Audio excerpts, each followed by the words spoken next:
Welcome back to Focus. Between the drama with the progressive conservatives and all the spending announcements from the Liberals, it has been tough for the NDP to get much attention lately. Andrea Horwath intends to change all of that with the release of her election platform that so far includes a proposal for universal dental care in Ontario. I am pleased to welcome Andrea Horwath back to Focus. Thanks, Alan.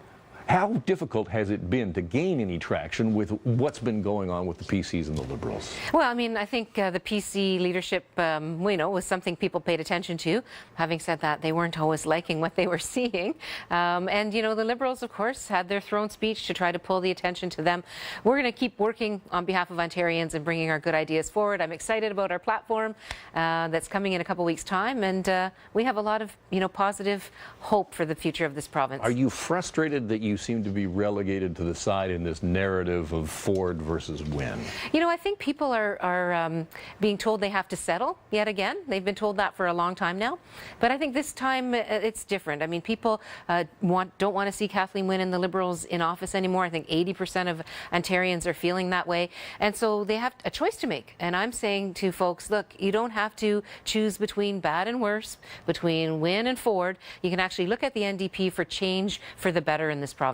And there have been so many platform bits that are lining up between you and Kathleen Wynne. In fact, this week she said that she liked all of the things that you're saying again. Mm-hmm. That must make you happy?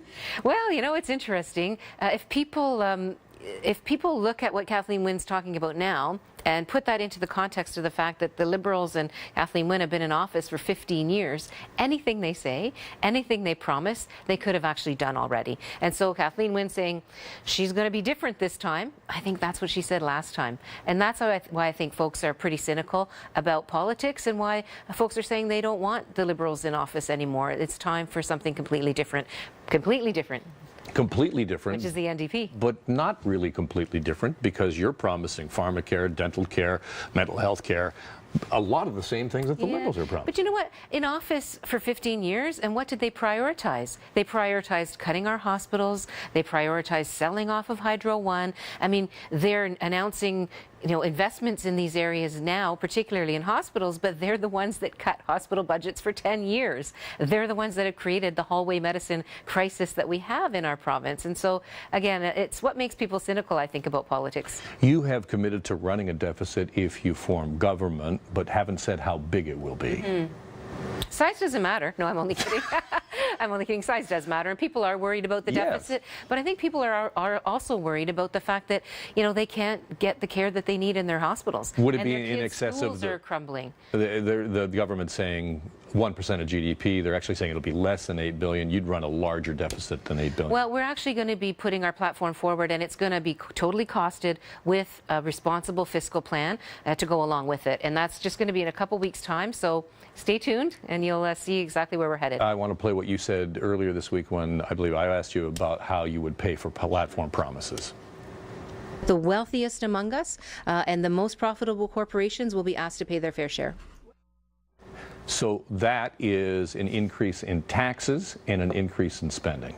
Well, one of the things that we have to realize is that although GDP continues to grow in Ontario, it's only the very few at the top that get the benefit of that. Everybody else is not getting any further ahead. And so that's one of the problems we have. And so, yes, I believe that those highest paid, the wealthiest, I guess, among us are the ones that are going to be having to pitch in a little bit more. But everyday families, middle-class families, lower-income families, those folks are not making it.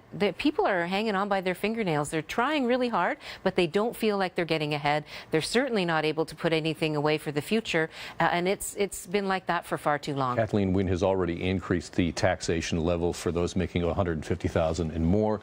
You would increase that? Well, again, you wait and see our entire. Would you use $150,000 we'll have to wait and see our entire plan, which is coming in a couple weeks' time. It's something that we're proud of in terms of how we've looked at what families need and how do we support everyday families versus where we get the money from and how much of a deficit we're going to run.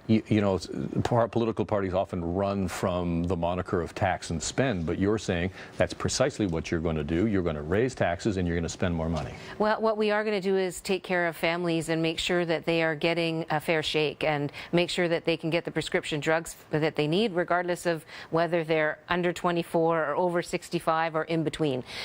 We think everybody needs access to prescription drugs. We know that there are families that put off having their kids get their fillings because they can't afford to go to the dentist. I mean, imagine being that parent where your child has a cavity and your child's in pain and you have to push off that trip to the dentist weeks, maybe months, until you can afford to take them. That shouldn't be a decision anybody has to make. 4.5 million Ontarians don't have dental care. Every 3 minutes, someone in our province is going to either an emergency ward or a doctor's office because of pain in their mouth. It's time we fix that. 2018, we can do better. We're almost out of time, but recent polling that we have shows you as the most popular leader, which you must take some comfort in, but it also shows that you're 20 points ahead of your own party in polling. How do you explain that, and how do you narrow that gap? Well, I mean, I guess I'm doing my job in terms of getting out there and talking to folks, and more importantly, listening to people and putting forward great ideas. Policies. I mean, you may be popular, but at the end of the day, people don't seem to have the confidence in your party. Well, I mean, I think people have a chance this time to do something different. Again, we don't have to choose between bad and worse, between Win and Ford. You can choose change for the better this time. All right, Andrea Horwath, leader of the NDP, thank you so much for being here. My pleasure, Alan.